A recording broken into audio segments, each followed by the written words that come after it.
Good to see you, Kurt Warner. How are you, sir? Hey, what's up, buddy? So you texted me this morning. I had no idea. I gave you the floor about the Jayden Daniels injury. Roll it. Go for it, buddy. Yeah, no, I was just texting you that, I had the exact same thing happen to me back in 2007 to my off arm, dislocated the elbow, all the things that Jayden is going through. I don't know what his timetable is going to be.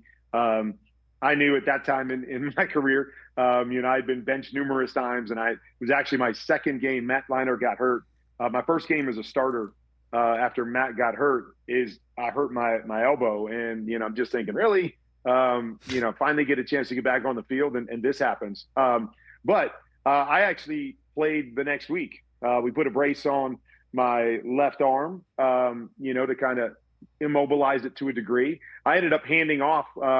Every handoff with my right hand. If you guys remember when I was doing it backwards. So I came out the next day and I'm like, okay, if I can hand it off with this other hand and I can, manage the pain with that, ended up playing the rest of the season with that. So, just a different perspective. I've heard a lot of people say, it may be, long-term for before Jayden gets back. But it is something that I think you can play through if you can manage the pain. If the team's in a position where you feel like you need him out there and you've got something to push for.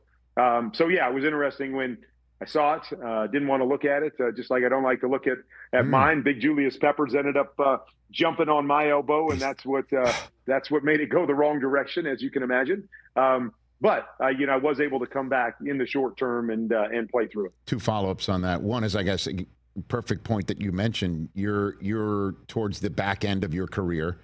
And you were looking for that opportunity, and you're like, to heck with this. If I can brace it up and I can hand it off like that, I'm going to do it. This is a year 2 kid, right? Unicorn. They're 3 and 6. So I wouldn't be surprised if they just sat him out, Kurt, right? Yeah, I mean, right. I mean, no question about it, and especially because the season hasn't started the way they wanted it to. But, even more so for me, and I think most of these guys that play, it wasn't really just, well, this is my chance again. But as a player and a competitor, you're like, well, can it get worse? And the doctors told me, no, it can't really get worse. And can you manage the pain? Well, okay, we can manage the pain. All right. So you play. I mean, that's part of this business. There's guys out there every Sunday that we probably don't even know about that are playing through some kind of injury and some kind of pain. And that's just the mentality of the players. If I can be out there and I can be helping my team and I can be out there playing and competing, I'm going to do that. So yeah, of course it's different if you feel, for whatever reason, this could have a detrimental effect on Jayden Daniels moving forward. Then of course you hold him out as long as you have to, because he is the future of that franchise. But if it's similar to my situation where it's like, not going to get any worse, there's not anything we can really do about it. We just kind of got to let it heal. Hey, we can brace it up and maybe shoot it up a little bit and go play some ball. ESPN Radio, presented by Progressive Insurance. Audience is returned in the middle of the end of Kurt Warner telling us how back in 2007 he suffered a very similar injury, if not the same exact injury that Jayden Daniels suffered, and was able to just come right back and play the next week with a brace, and not saying that that's what Jayden Daniels should do. It's just what happened back then. And you had mentioned, Kurt, that Julius Peppers landed on your arm and what twisted it all up like that. Have you seen Julius at the Hall of Fame and revisited this conversation moment with him at all, Kurt, or no, not at all? I've seen Julius, and I've congratulated him on the Hall of Fame, but this was not part of the conversation that we had. I didn't want to rehash that at all. So I'm sure Julius doesn't even remember. He's just going for a football like I was, but I'll never forget that for sure. I thought something interesting too. Like when I went back in and played, an interesting thing is when we actually got down into the red zone, they took me out and put in Tim Rattay because of some of the aspects of the red zone and handing off in tight spaces and not wanting me to hand off with my off arm. And so we took some unique precautions to make sure that I could play, but also wasn't hurting our team or myself in any way. And I think that would be another thing with Jayden Daniels is he plays the game obviously very different than I played the game. Running the ball and that aspect of things is such a dynamic part of Jayden's game. That could be another element in if we put him back in there, is he going to put himself more in harm's way because he's used to running and making plays as opposed to me just standing in the pocket and delivering throws. So just another aspect to consider. Kurt Warner here on the Rich Eisen Show. There's two injured quarterbacks in Kyler Murray and Brock Purdy right now, both in the NFC West. And we've seen what Mac Jones has done with Purdy being out. Yeah. Purdy has this big fat contract. So does Kyler Murray. Jacoby Brissett, as I mentioned yesterday, Kurt, the offense looks so much better under him. And as we find out, Kyler Murray may need another couple weeks still to be recovered. And a lot of people are wondering if that's just cover for the obvious.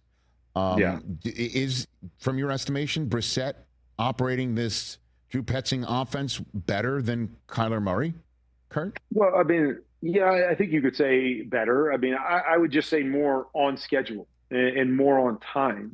That's just who Jacoby is. He's always been, a pocket tight passer that plays on time and on schedule. And Kyler, although really good when he's throwing to his number one guy and he knows where he wants to go with the football, obviously is a different kind of playmaker when he kind of gets beyond that and wants to create and make the big plays in other ways. And so, when you're looking at in structure and timing and all of that stuff, Jacoby's, playing this offense and playing within this offense better than I think Kyler did. But they're different. And, a lot of it does come down to how you want to play or, feeling like, even though Kyler may not do some of the things Jacoby has done, he does other things that makes their team better or different or special in different ways. And that's the interesting dynamic here is that, yes, it's easy to throw on the tape and say, okay, this looks better. This looks more on schedule. And maybe they've even been, more successful in certain situations than they were with Kyler. But that doesn't automatically mean that this team is better and their offense is better without Kyler Murray and the dynamics that he brings. So it's an interesting, situation when you have two guys, like this situation that play drastically different. And then you talked about the San Francisco situation. Those are two guys that play very similar, in how they're going to play the game. And so comparing the two of them, I think you have to do it in a different way. And obviously there's contracts that come into this. I mean, the Niners just paid Purdy a ton of money, and it's his locker room, or it has been. And I understand these toe injuries take a while to come back, but you're seeing how Mac Jones is playing. And back in the day, Bledsoe, right? Belichick stayed with the hot hand. And so what's your philosophy on all of this? Again, it's all different situations with contracts and when they were paid. And, Kyler got paid a couple of years ago, maybe different in Arizona than it is in San Francisco. But what's just your general sense on this subject matter, Kurt? Yeah, obviously tough because I ended up getting my job because of an injury to Trent Green. And I think the one different caveat to that was, Trent was a season-ending injury. And so I had an entire season body of work, and we obviously won the Super Bowl that year. And so I think there can be situations like that with a prolonged body of work. A player that came in, due to injury can hold on to that seat if the team is playing well and have rallied around him and, and they're playing good football, I guess, in terms of what Dick Vermeil said about me, playing good football in that situation. But I also think that it's easy for us to see a change in an offense when a guy goes in and automatically think, oh, that guy's just as good, or that guy's that gives us the best opportunity to win. And the coaching staff and people in the building go, well, we can't forget about this playmaking aspect or this thing that Brock does different or that Kyler does different. And the reasons why we paid these guys, I know it's easy to forget that when the other guy goes in and you win or his stats are pretty good. But that to me is always the element when it comes back to that time. I think ultimately it should come down to who's the best guy for the job? Like, who's the guy that gives us the best chance that we believe is the best player in this situation, and we should play them. I've always felt that doesn't matter what situation you're in or where you're drafted or how much money you make. The one thing that I always thought was the beauty of sports was, if you found yourself in a situation where it was true competition, where it was, hey, these are the guys that we have, the best player will play regardless. Nothing matters. We're going to throw out all the other stuff and we're going to let the best player play. And that to me is what sport has always been. I can use my situation in Arizona. They had drafted Matt high. He had played in 06, and then, Ken Wisenhunt, when he came in, kind of opened up the job again and said, I understand the situation and I understand, Matt probably, is going to get the first reps and get the first opportunity, but we're going to open it up and let the best player win the job. And I was very skeptical because a lot of situations are dictated by a lot of those other things. How high did we draft them? How much have we invested in them? But he stuck true to his word and said, Kurt, you're the better player. At this stage in your career, we're going to have you start. And it, that meant a lot to me and obviously meant a lot to my career to be able to be inserted back into that situation. And so normally I would say you don't lose your job because of injury. If you suffer a short-term injury and you were the guy before that earned the job, you deserve the right to be placed back in there and, quote unquote, lose the job, in those situations. But I do believe at the end of the day, it's, sometimes we can make mistakes and we have a guy in there that, okay, we think is the best guy. And then the other guy gets in and we go, wow, this guy's showing us things that we didn't know he had. And this guy's doing things that we didn't expect, kind of like the Tom Brady, Drew Bledsoe thing. And it's like, hey, we think we got something special here. We got to stay with this guy. And obviously that was, maybe the best look at a good decision in that kind of situation. All right. So I'm going to ask you a type of question that I know you don't like to answer because I know you. But I'm going to ask it anyway because, we go way back. Week 11, Arizona hosts San Francisco. Your best guess as to who the starting quarterbacks in Week 11 are going to be? Kurt. Brock Purdy and Kyler Murray, if they're healthy. I believe Brock is a difference maker for that team, and I don't think he gets enough respect for some of the things that he does in that offense. So I believe when he's healthy, he's inserted. With Kyler, I think, they have committed to him. And I think they're still trying to figure out, is he our guy moving forward?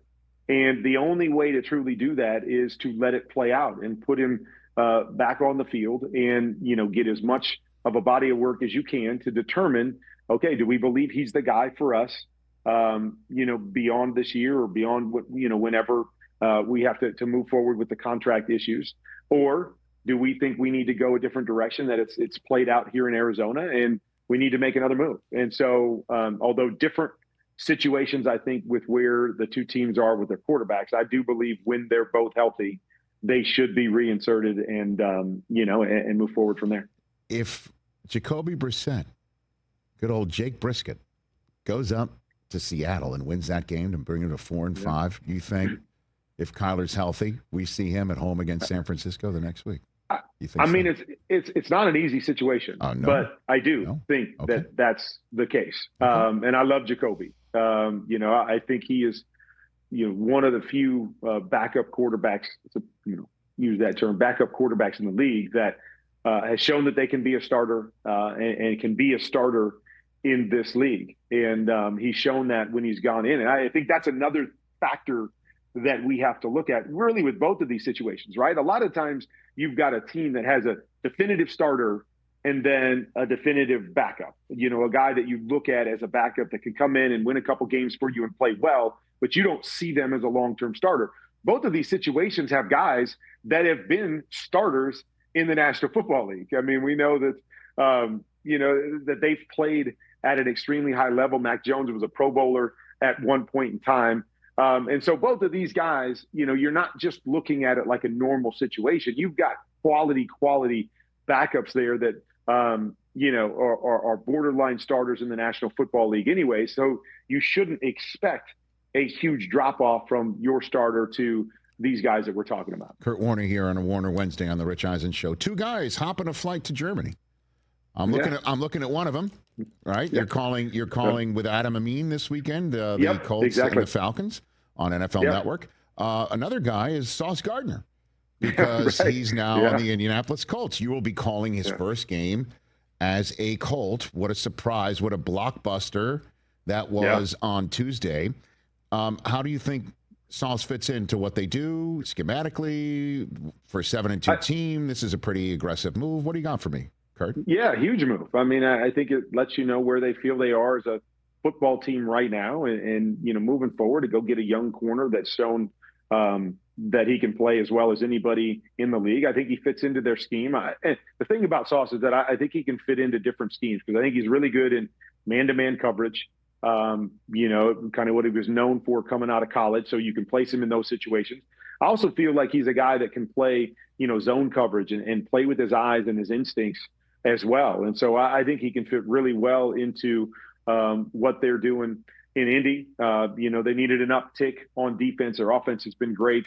Defense, especially in kind of pass situations, needed that uptick. And so I'm excited to see this. I don't know what it will look like on Sunday when a guy just gets there and fitting into the schemes. And, obviously on the other side, Drake London had a huge game and would be a great matchup.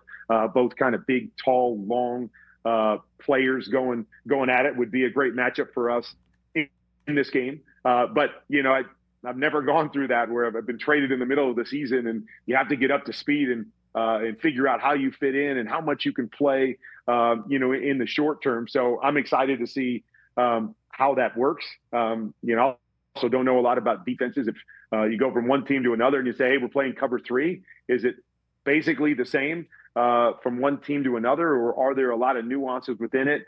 But be interesting to ask those questions over the next couple of days in our production meetings, and then obviously see how it plays out on Sunday. And let me ask you this one, Kurt Warner. If I had told you back in the summer when this deal with Micah Parsons was going down, right? If I had told you that Jerry Jones could trade Micah Parsons for Kenny Clark, Quinnen Williams, and a first-round draft choice, would you have made that trade? Because that's what's happening right now. Because he flipped. He was able to flip his one 2 years from now because he's got one from Green Bay in his back pocket, and he got Quinnen Williams and Kenny Clark. And obviously he flipped another 2 to the Jets for Quinnen. But this is the end result right now. Here as we know it, going into Week 10 of this season, they are 3-5-1. Partially because Micah's not there to rush the passer.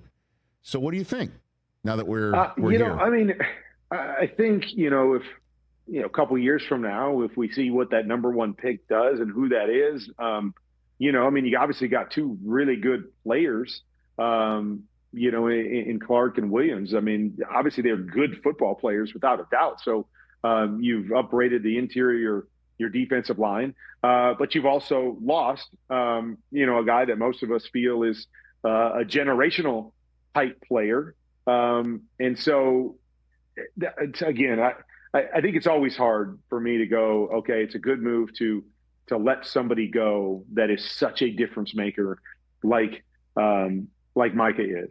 I remember when I was in Arizona and played with Anquan Bolden, and there was always talk about him leaving, and obviously the year after I retired, they sent him on his way to another place, and it was always the talk about, well, he's not the most talented guy, doesn't run the fastest, all of these things, and all I thought every time I heard it was like, you guys don't get it.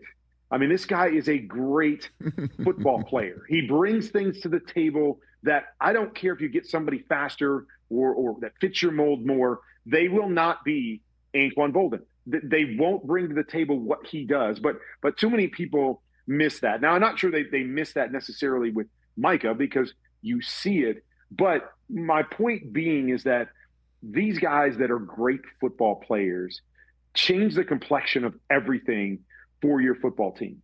How you play, what you believe. When the game's on the line, you've got a guy that you can go to in those situations and will make that play, will be that difference maker for you. And so those guys I don't think can ever be overvalued. But I think a lot of teams do. They think they're overvalued because whatever, we can get 2 guys, we can get a first round pick. But what they do is special and different. And I just, to me, I don't know if you ever win. And again, we can see what that first round pick is they get in a couple years. But, Clark and Williams are good players. They're not Micah Parsons. And so to me, you don't win unless you find a way to replace that difference-making piece that Micah Parsons brings to the table, even though they had a lot of other issues. That difference-making piece is what this game is all about. At the end of the day, there's a lot of parity in this league. What separates the great teams from everybody else are having enough of those kind of players that in the moment make the play that are difference-making plays, and that's what it's all about. And so it's hard. I'm hard-pressed to think that the Dallas has won this trade, this trade battle that they've been on by letting Micah Parsons walk out the door. All right, in the minute and a half I have left, the usual segment ender with you, grinding all 22 you do for QB Confidential. Everybody should subscribe to it on YouTube.